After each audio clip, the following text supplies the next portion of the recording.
So I've actually started a new hobby where I buy vinyls, and as you can see on the image right here, this is just one of them. I have, let me count, one, two, three, four, five, six, seven, eight. I have 8 vinyls currently, and I've got 3 more technically on the way. The one that you're seeing right here is DC the Don's My Own Worst Enemy, one of my favorite albums, and great vinyl. I listened to it just earlier. It's fantastic. Now, I also thought to myself, should I start buying vinyls? And maybe you also have the same question. It is a very cool hobby to have, in my opinion, because it's physical media, it's not digital.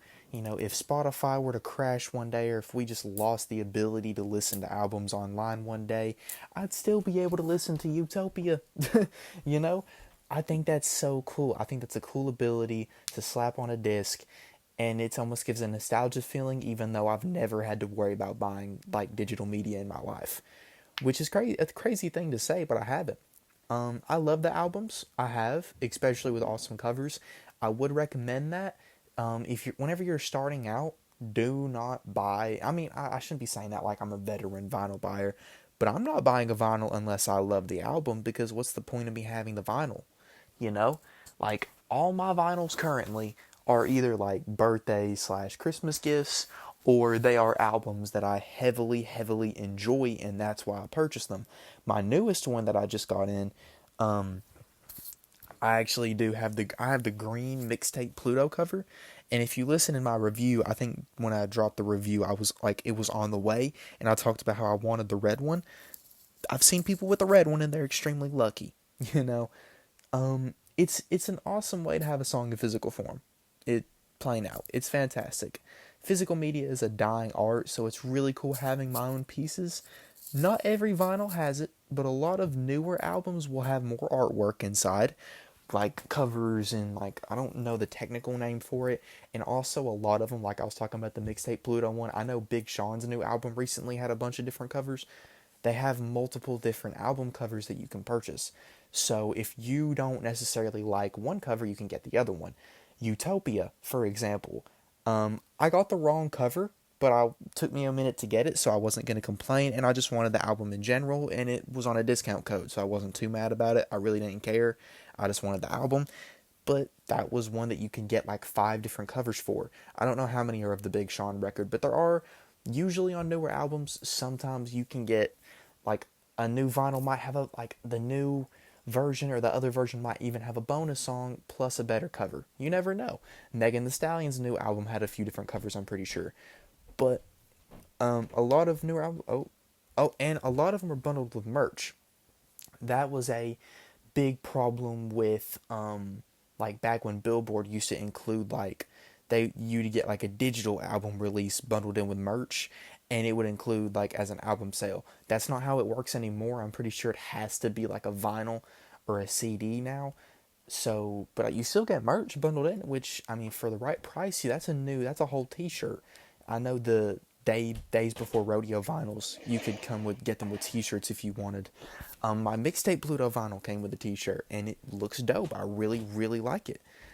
You need a vinyl player, because if you don't and you can't listen, then there's no real point in having them. I mean, there is a point because they look awesome, but there's no real point. Like if you can't listen to them, like come on now. Like I said, what if digital media dies one day and you can't even listen to it, you just look at it, you get that tease, you know?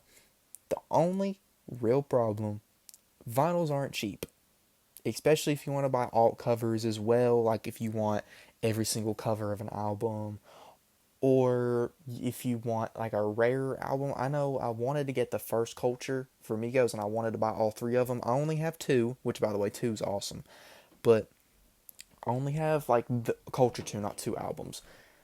The first one was like $300 on Amazon. I'm gonna see if there's better deals out there. But that also, I'll get into that in a second. Like maybe I can find a cheaper one, but as of right now I can't. So I'm hoping I'll be able to. But they can hit the wallet pretty hard.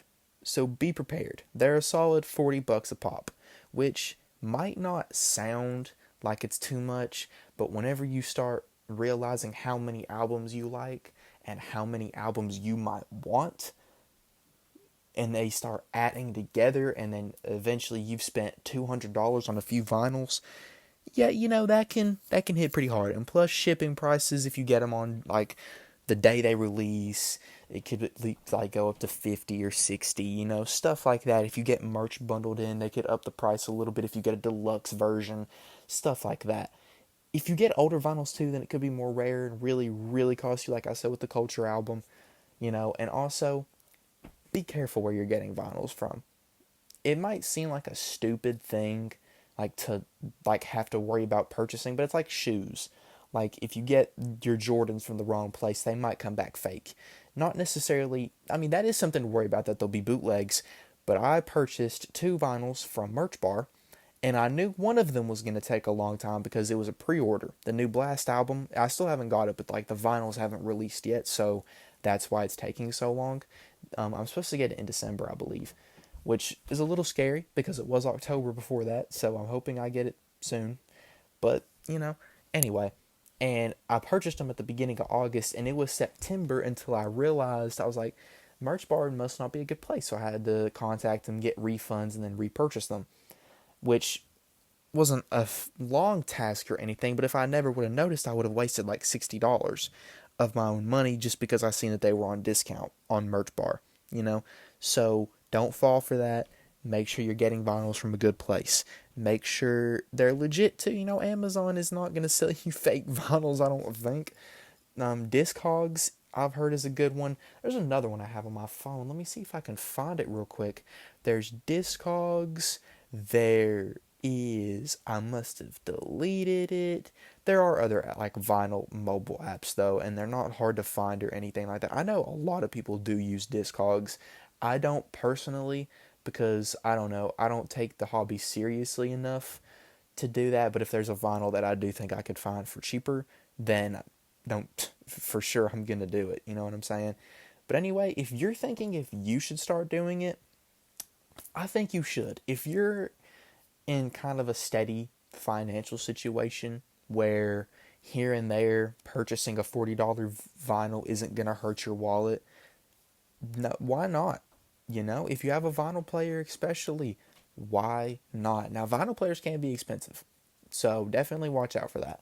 But why not start? Own digital media. I personally think it's a fantastic thing. I think you should do it. Made to the end of the video, I would for sure appreciate some extra support. There's a Patreon that you can join at the bottom of the description if you would like, as well as merch, listen to a new album or something if you want to. Just if you want to show more support, you can do any of those things. But obviously hit the sub button, hit the sub button, please.